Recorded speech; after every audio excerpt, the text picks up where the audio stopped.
తినడానికి ఏమున్నాయి అనే క్వశ్చన్ ఎప్పుడైనా విన్నారా లేదా వేశారా? నా లైఫ్లో అయితే నాకు అది చాలా పెద్ద క్వశ్చన్ అండి. ఆ పెద్ద క్వశ్చన్కి ఒక బుక్ అంత ఆన్సర్ రాస్తున్నాను, కానీ అందులో ఉన్న ఏ బిట్ ఈ చాంద్ బిస్కెట్స్ అండి. చాలా హెల్తీగా టేస్టీగా ఇంట్లోనే చేసుకోవచ్చు. సింపుల్ మెథడ్, చాలా ఈజీగా చెప్పేస్తాను, చేసేయండి అంతే. ఫస్ట్ ఒక బౌల్లో బటర్ తీసుకోండి. బటర్తో పాటు ఈక్వల్ క్వాంటిటీగా పౌడర్ షుగర్ తీసుకోండి. రెండింటిని బాగా మిక్స్ చేయాలి. అంటే బటర్ కలర్ చేంజ్ అయ్యి వైట్ కలర్లోకి వచ్చేంత వరకు మిక్స్ చేయాలి.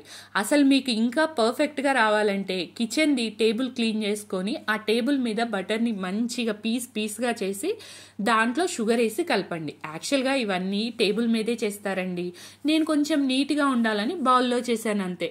దాంట్లోనే జల్లించుకున్న గోధుమ పిండి, ఇదైతే వీట్ ఫ్లోరే నేను తీసుకుంది. గోధుమ పిండిని జల్లించి తీసుకోండి. ప్రతిదీ కూడా ఖచ్చితంగా జల్లించే తీసుకోవాలి. ఇప్పుడు ఆ జల్లించిన గోధుమ పిండితో పాటు అన్నింటినీ కలిసేట్టుగా చక్కగా చేత్తో కలపండి. చేత్తో కలిపితే మనకు ఆ కన్సిస్టెన్సీ హార్డ్గా ఉందా స్మూత్గా ఉందా అనేది తెలుస్తుంది. ఒకవేళ మీకు కొంచెం హార్డ్ అనిపించింది అనుకోండి, అందులోనే ఒక లిటిల్ బిట్ ఆయిల్ వేసుకొని మెల్లగా చక్కగా స్మూత్గా ఒక ముద్ద అయ్యేంత వరకు కలపండి. వాటర్ యాడ్ చేయకూడదు. మనకి ముద్దగా అయిన తర్వాత అలా విరిగిపోతే ఆ పిండి పర్ఫెక్ట్ కన్సిస్టెన్సీలోకి వచ్చింది అని మీనింగ్.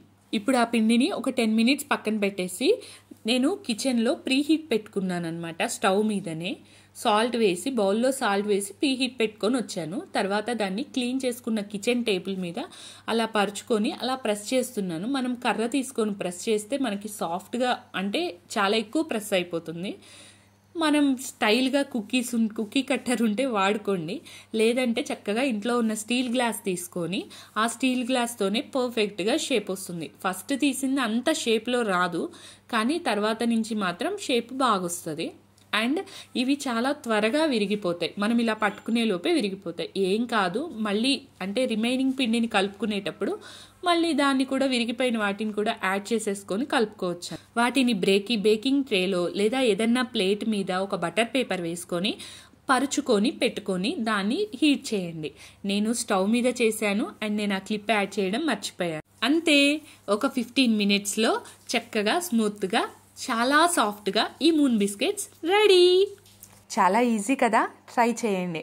అండ్ వీడియోని లైక్ చేసి సబ్స్క్రైబ్ చేయండి. థ్యాంక్